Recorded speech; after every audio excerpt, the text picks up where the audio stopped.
till the day I die.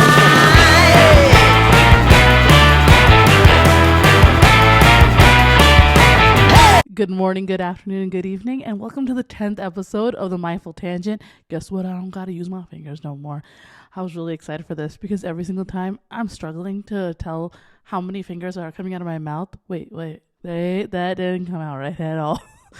What I meant to say was what the number I was going to say out loud with my mouth, but then how many fingers my hands are going to show. But I'm happy that that's resolved. A lot has happened, I feel. One of the topics that I wanted to talk about was P. Diddy. Do you guys know who P. Diddy is?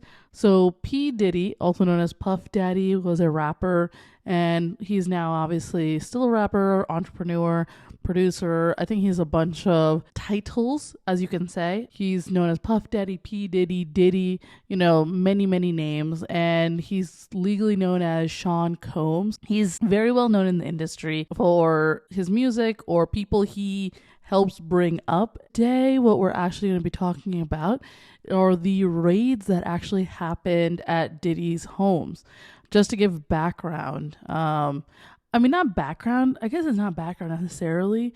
So what had happened was, I've always been hearing about people talking about certain celebrities and how they may be not the nicest of what we portray them as, right? And these are people, for instance, Diddy, Beyonce, Jay-Z, and various other entertainment or celebrities.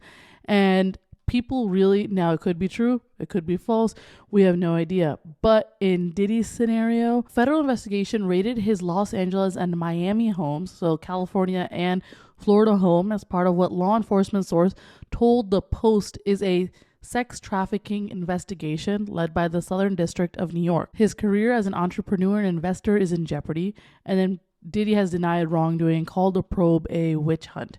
Interesting. But these are the allegations against Sean Combs, or Diddy. Authorities targeted the rapper's homes to seize phones and computers. Sources told the Post at least 4 Jane Does and 1 John Doe. And if you don't know, Jane Does and John Doe, that's not their real names, they're just keeping them anonymous, have been interviewed by New York prosecutors in connection to sex trafficking allegations and a RICO case. And then Combs' ex-girlfriend, who's Cassandra Venture, filed a lawsuit against him in November 2023 on several allegations, including the R word and physical abuse for over a decade. It's kind of scary. Scary meaning, okay, when you go down the realm of all these celebrities, it's come to a point where I've gotten to certain parts of like the videos where people will like start alleging that celebrities start worshiping like the devil, and there's like all these like secret groups and everything, and there's like a lot of like, and I'm just like, oh, this is too deep for me. I'm curious to see in the coming days what they have and what they're going to do. Now, obviously, this just came out on time reference. This just came out this week. So obviously, there's still going to be a lot of investigation and everything that's going on. But from all the Law and Order shows and everything that I've seen, court has to allow you to raid a house. A raid may or may not involve a no-knock warrant, but do require reasonable suspicion of exigent circumstances. And from the article, one of the officers did state that they did receive an actual warrant to raid. So that means this has gone through the legal system of investigation, as I said, for several weeks. It's just crazy to say it's like a celebrity, you know what I mean? And he's in the eye. It doesn't matter his demeanor or what it is. It's like we see them, listen to their music, but we really don't know what's going on. You know what I mean? In the world, like, I believe, who was it? R. Kelly. He had allegations, and I remember a lot of people at that time were, and I don't remember what happened, allegations, and a lot of people stopped listening to his music, right? The whole canceling culture, and if you watch YouTube, okay, or TikTok, or whatever social media there is, every group has their something called like a cancel culture, right? And according to this cancel culture, right, it's obviously there are some that are more, I feel, forgiving than, or where you can move on and grow from, where there's others, like for instance these situations, that are not very forgiving. Some of you know about, like, what's it called, all those ones on YouTube with like the beauty influencers and all that. But what happens when all these people get canceled, right? There's the James Charles, there's the what's that lady's name? Colleen Ballinger, and all the people from previously, like from those years and years ago, like the Manny and the Laura Lee, you know, depending on the allegation, obviously makes a huge impact, right? Some of them are just small, like petty things, and some of them are very, very serious and very concerning of like who you're watching and what you're pretty much like watching is giving them money in a sense. If that obviously you're not paying them directly, but it's in a sense if you're watching, you're supporting. Thing I've noticed is that a lot of these influencers, right, especially when they're at their top and they get canceled, obviously depending on like the seriousness of the situation, it will drop meaning their viewership drops, their subscribers drop, but they still have followers, they still have watchers, you know what I mean? And I feel like it also depends on the situation. Like for me personally, when I watch Manny MUA and Laura Lee, I feel like they're not problematic anymore. Like when you watch them, they're just like living in their lane, doing their thing, and just being them, right? And I feel like they've made their community, you know what I mean, of people that they watch. Whereas people like, for instance, James Charles and Colleen Ballinger, those situations that they've been and alleged to do, people will always bring those things up. Do you know what I mean? It's not like it goes away. However, what I'm curious about are the people that continue to support them, if that makes sense.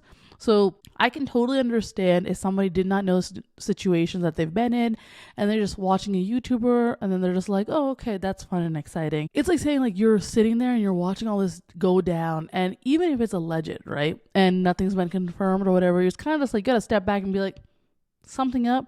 You know what I mean? I don't understand the diehard fans. Now, I don't think what I mean by that is like, I totally understand that can be false things that can be said about somebody, but also you have to step back and be like, whoa, what are all this stuff?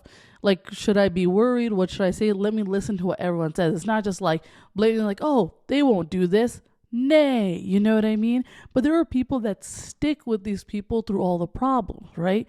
And I wonder what they think. Right. Same thing with R. Kelly, like the same situation, right? He's a singer, and how you consume that content is through listening to the songs, right? Same thing with all these YouTubers, right? You're not necessarily, for instance, if you have a Spotify account, right? You're listening to their music, but you're not giving them the money, But by listening, by watching, you are still supporting, even though it's secretly or just watching and just like not maybe buying their product or buying this and that. You are still technically supporting that individual. And I think that's what causes the issue and like the problem. Now, the thing is, like, if these people grow and become better, that's a different story, but that obviously takes time. It doesn't take like 1 month and be like, I'm better. No. What happens most, like, you have to have like a track record. And unfortunately, depending on the situations, people will keep bringing it up. You know what I mean? They'll keep bringing it up. They're waiting for everyone to mess up again.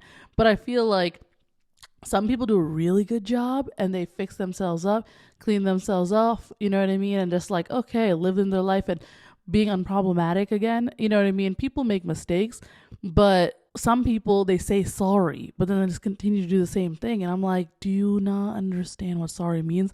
Sorry doesn't mean like for face value. Sorry means that like, hey, I messed up. I'm not going to do that again, or I'm going to do better, right? And learn from my mistake. Because some things, depending on the situation, is a learning process and you have to learn as you go and become better. And some is just like, you just got to stop. You know what I mean? Just stop doing it. You can't learn. Just no, you don't do it anymore. And in this situation, I'm wondering how everyone's going to feel. So there are people, the reason why is because I feel like Diddy is not someone that's obviously new. He's been here for years and years and years. So there's going to be people from the new generation, the younger generation, the older generation. And I wonder how everyone's going to take it in about all this thing. Because I feel like with the lawsuit from the Cassie Ventura, that was in November of last year. So it's not like this is something brand new. It's like, wow. I feel like these things have been slowly coming. And I wonder if people feel like, oh, I'll still support his music. Like, I'll still listen to his music, but I don't support him. Like, I wonder how this is going to go and how much of an impact he's going to have. Because from my understanding, he has a lot of investments. It's like it says he's a billionaire. So he's obviously, his income is not coming from just one place, obviously. It's coming from multiple places. So I'm curious what people are going to say. If you've watched Indian movies, okay, maybe not, you don't even have to watch Indian movies, but no, watch Indian movies. And if there's any kind of court case ever, you know what always gets in the court scene, which is good. It's true, right? That they're just showing what may happen in a courtroom. But like, these people that are giving their testimonies or up on the podium and speaking, they may be threatened. They may be paid off. And of course, they're on oath, but really, how are you going to tell they're on oath? And I feel like if these allegations are true about like all this going on in this case and all that stuff, is he going to start paying out people or threatening people? Because if this is going on for years, you obviously have some kind of power, right? And I feel the biggest thing is like not even money, just fear, especially if you're all in the same circle, or even if you're not in the same circle. You don't know how big these people are. Maybe we just watch too many movies, guys. It's like, I feel that, you know what I mean? They'll come and find you and just kill you. And, there's a lot of things that are a little weird and shady in this world that happen. And you're just like, what coincidental timing about this situation. We'll find out next week, hopefully, what's happening to him and what they find. Because obviously right now, they're not going to say everything. That's the number one rule in every police movie, right? What does it say? Do not tell the press. And then somebody leaks it to the press, which I find really funny. But someone releases to the press about information. They're like, oh no, everything is ruined. You know what I mean? But I'm very curious to see how this goes down and what's happening. But what are your thoughts on the whole cancel culture and that aspect? Because I find cancel culture very interesting because I'm like trying to look at my screen to like go on to the next topic. But I find cancel culture very interesting because everyone's like, you're canceled, but really you're not canceled because yes, you're canceled. And I feel like depending on the scenario, as I was saying before, right? Like, a good example would be James Charles. He went through a lot of allegations, right? And people decided that, to unfollow, stop watching and all that stuff. And I feel like I've watched, I did watch his videos at that time too. And I stopped watching. Then the whole topic of like, how much of an impact do these people have? It's not like, depending on the person, maybe some of them will just stop recording in general. I believe Colleen Ballinger, she stopped recording, and I remember it was a big thing when she came back online. I believe it was last year towards like the Christmas time or holiday season time. And the thing is, there's two kind of methodologies here for cancel culture. Either the individual is going to like stop and never come back online. 2, they stop for a period of time so that people will forget about it and it rolls over. Or 3, they just completely just continue on as if nothing happened. Most of them take a break. I don't know if it's genuinely they're just trying to go to therapy or something and figure it out. Or 2, are they actually just don't care and it's just like a tactic. Do you know what I mean? Like, I feel like it's a tactic. It's not necessarily people really care about their actions. Maybe some do, but a lot of them just seem like, because based off the fact that a lot of these repeat themselves over and over again, I don't think they're sorry. But I think some of them are getting better and better at like hiding a lot of things and all that. But back to what I was saying about James Charles was, I was curious. I was like, does this really have an impact? Like on the conversation of, does cancel culture actually have an impact on these individuals? And what I did was I went onto his YouTube channel, right? And I was scrolling to see like how many views he had at that time, just to like understand like, okay, did it go down or did he just like stay the same? So if I type in right now on my computer, hold on, YouTube. Oh, I spelled YouTube wrong. Okay, I don't know how that's possible. But if we look at James Charles videos currently, right? The thing is, I think the man posts still a lot of videos. Okay, I think this is good. 2 years ago, okay? If I'm looking at his actual videos on YouTube 2 years ago, they were averaging around, some of them randomly hit 9 million, 5 million. If you look at his videos from 3 to 4 years ago, he's hitting really like the 15, 10 millions, like, and plus 5 million. Then as we go to 2 years, he's still high numbers. Millions are still high numbers, but he's gone down to the 5 millions, 2 millions, and onwards. And the thing is, as the years go, it's going less and less, meaning average wise, right? I'm not talking about, one video, yes, there's one video that's 5 million, one video that's 9 million. You're trying to look at the average, like looking on the eyesight of one page, like what it's going down to the average. But yeah, it stayed consistently to 2 to 3, 4 million around there. And then this year, let's see, 1 year. Let's keep going up. So starting 10 months ago, he's still in the 3 million. Okay, so this is where it gets interesting. At 7 months ago, starting then, he's starting to drop in numbers of views. And still, some of them are still hitting 1 million, but now it's getting to the 900,000, 700,000. But now it's going 1 million to almost 2 million. But he's still making videos and still it's content. You know what I mean? What people don't realize is 100,000 people is still a lot of people. 900,000 people is still a lot of people. But of course, it's dropped. Now, thing is, of course, there's still those random videos. But thus far, like I'm looking right now, these past 2 months, there's been nothing above 2 million. But still, 1 million, they're still high, in my opinion. Like, to have that many people, that's a lot of people, okay? To still watch all your videos. What happens is, to a certain extent, it's not necessarily canceled. What happens is you become irrelevant after a certain point. And that's why I guess, like, if you've ever watched Trisha Paytas or anyone else, it's like they say, like, any kind of relevancy is relevancy. Even if it's negative or positive, you still have that relevance, right? And with James Charles and many other people, it's not just James Charles, by the way, it's kind of like a scenario where you're really, really popular, right? In his situation, he was really popular, right? And everyone watched him. Then what happened was he got into trouble, all these allegations, and then there are a bunch of people that unsubscribe, stop watching, and so forth, but there are still people that are watching. But then, you know what happens? What happens is it starts dropping from there because now less people are there, less people are talking about what he's talking about, what he's doing, what he's saying. So guess what? His relevancy is gone. So all those things, like all these videos people aren't watching, and I mean, people do watch TikTok a lot more, so that could also be a factor in what he's doing. It's very interesting to see. And the thing is, even though like the subscriber counts are high for a lot of these people, the view count is low. I mean, still, being close to 2 million, that's still a lot of people. That's the thing. It's not like it's like, oh, a small amount of people and then it's like it's not like they drop down to like 10,000 people. They still have millions of people, but I think the relevancy of these people go down. And that's like, I feel like a lot of just in general celebrities and social media individuals, but I feel like that cancel culture like makes it a lot faster. You know what I mean? I feel that a lot of these people, if they didn't have these allegations, they would still be popular for a little bit more time. And why I say a little bit more is because it's not because they're irrelevant or they're boring, but it's just the fact that always there's going to be new people coming in. Always there's going to be new topics, new things that people like, right? I remember at one point I was watching Casey Neistat videos all the time. Still love that style, right? But then I stopped watching those because in general, like I just was not interested in those videos anymore, and then moved to a different type of content, right? And that happens with everyone, right? It's like they change their wants and needs and like all that. In terms of cancel culture, in terms of P. Diddy, what they announced that they found and all the stuff behind the investigation, I feel like what we're going to hear is that there's going to be like other raids and like other people they arrest. But anyways, moving on from that topic.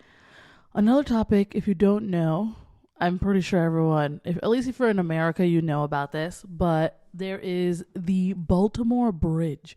And Baltimore's in Maryland, and Maryland is a state. But pretty much what happened was a ship had crashed into this particular bridge.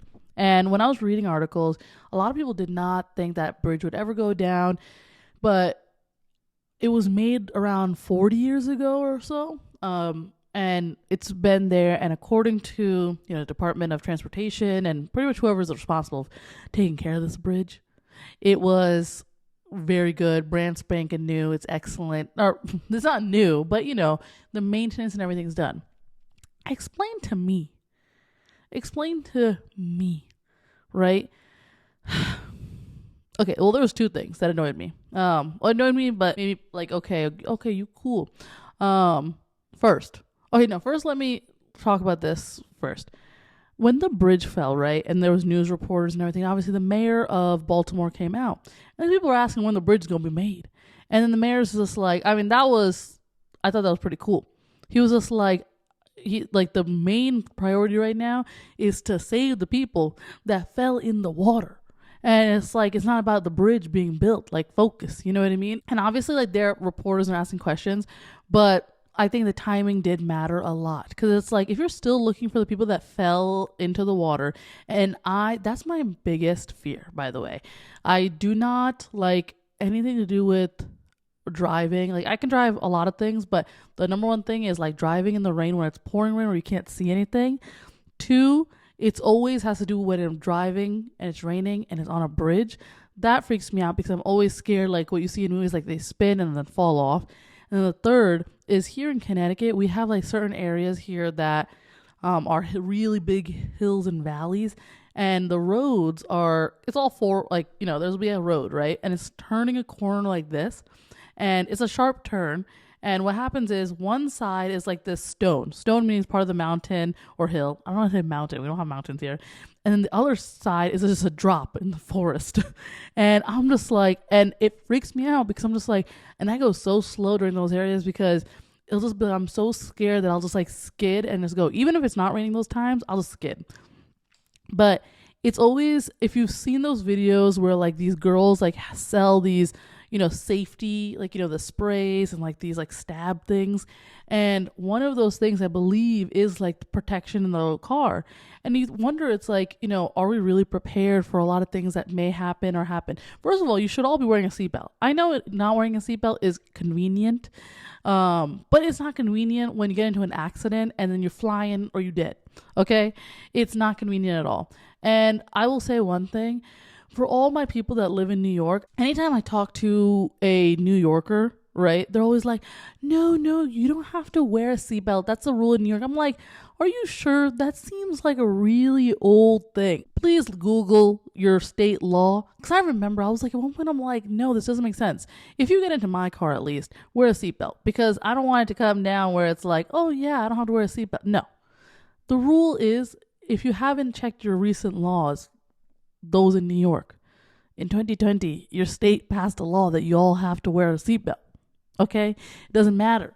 Everyone has to wear a seatbelt, even if you're not, which doesn't make logical sense. It's like, I know I'm going on a huge tangent with this like whole seatbelt thing, but you're pretty much saying out loud that, hey, I do not care for any safety. I'm just doing this for a rule. You know what I mean? You do not care. And thing is, everyone doesn't care. But then when it's time, when you get into an accident, then it's everyone cares. You know what I mean? And then it's just like dumb at that point. Because it's like, why does it matter after you get into an accident? You're done. Just please make sure you wear your seatbelt. It really is not that bothersome. I don't know why it's bothersome for some people. The worst case scenario, it saves your life. Wow, weird. Back to those things that like those people sell online. They come like with these keychains and these girls, and pretty much two of those tools is, one is a seatbelt cutter, right? And then the second one is to break the window of your car. And I'll be honest, I've seen videos, because I remember there was like a safety video, and I was like, I can't do that. I'll just die. Because it's like, because think about it. In that moment, you fall into the river, and it's not like you're trained. You're not thinking this happens all the time. And you're like, okay, because obviously first thing is maybe take off your seatbelt. But then your first thing is to open up the door, right?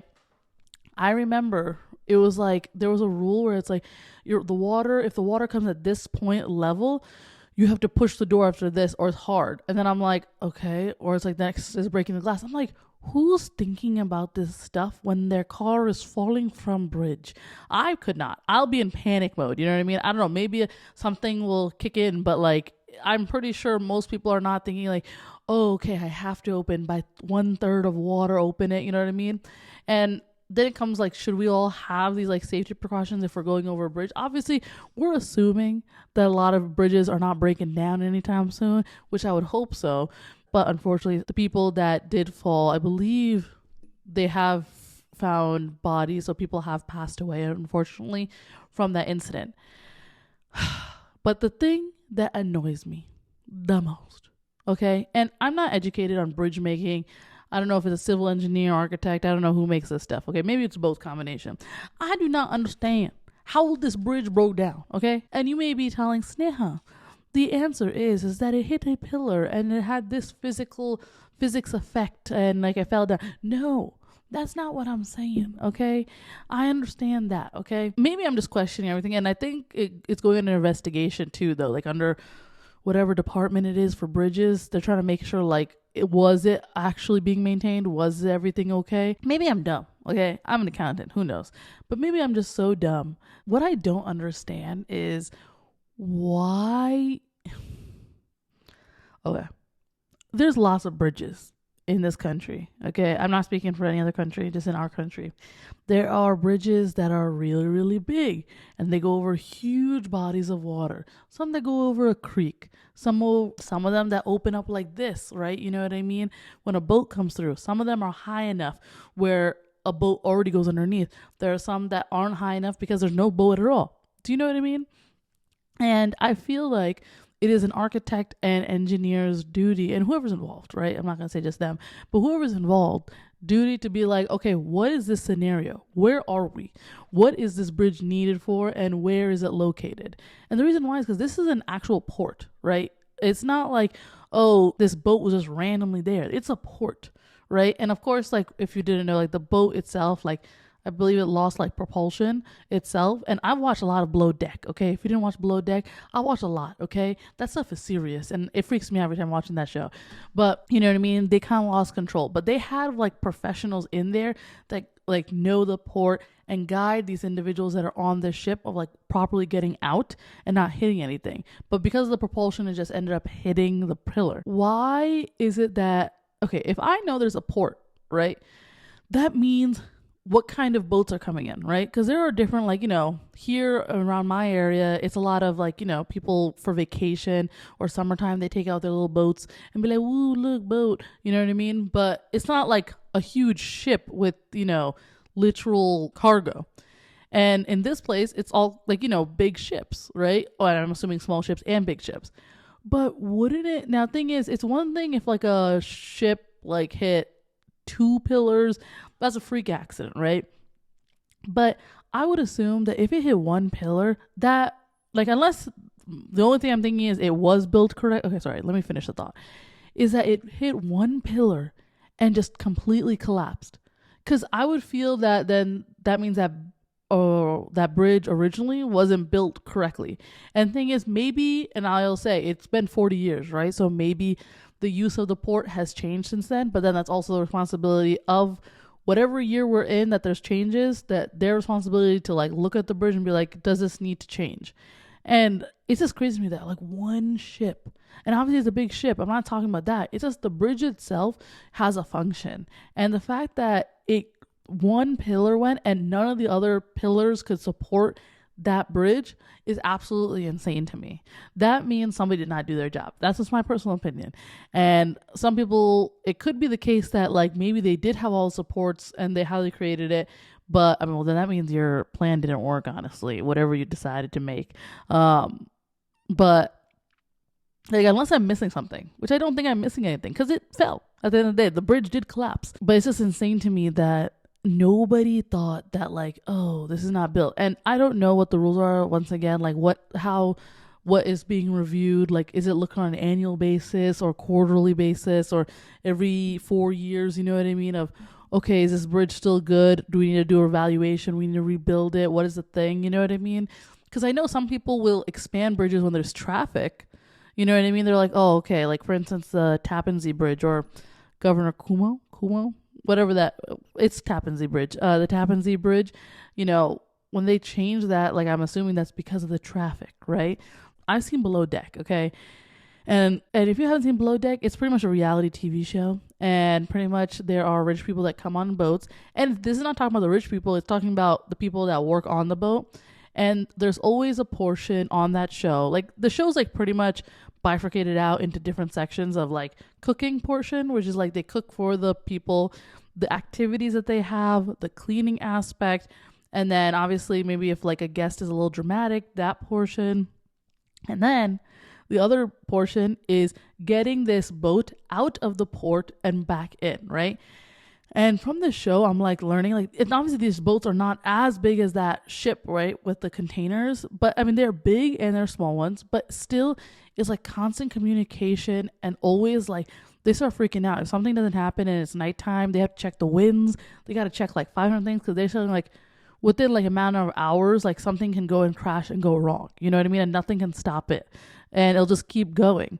And I'm just like, that's crazy. And from that, that's why I like, okay, I understand from the boat's perspective, you know what I mean, if something went wrong. But this whole bridge situation just, I don't know, got me feeling some kind of way. Unfortunately, what's happened has happened at this point. All we can do is pray for the families that who've lost a family member and those who may have been affected. But I'm hoping that when they make another bridge, it's a little bit better. Okay? Thank you very much. What are your thoughts? What are your thoughts on cancel culture? Some of you may or may not know about the cancel culture. Some people, you know, do you believe in it? Or do you stop watching people when you hear that they did something bad? Or do you have a rating scale of what you consider bad? I would love to know and find out. But in the meantime, thank you so much for watching. And don't forget to like, subscribe, and also follow the Instagram page right here and also in the description down below. And don't forget to share with your friends and family members, either on Instagram with the reels or on your Facebook or wherever you wish your heart desires. We're officially on episode 10, and I'll see you next week for episode 11. Bye.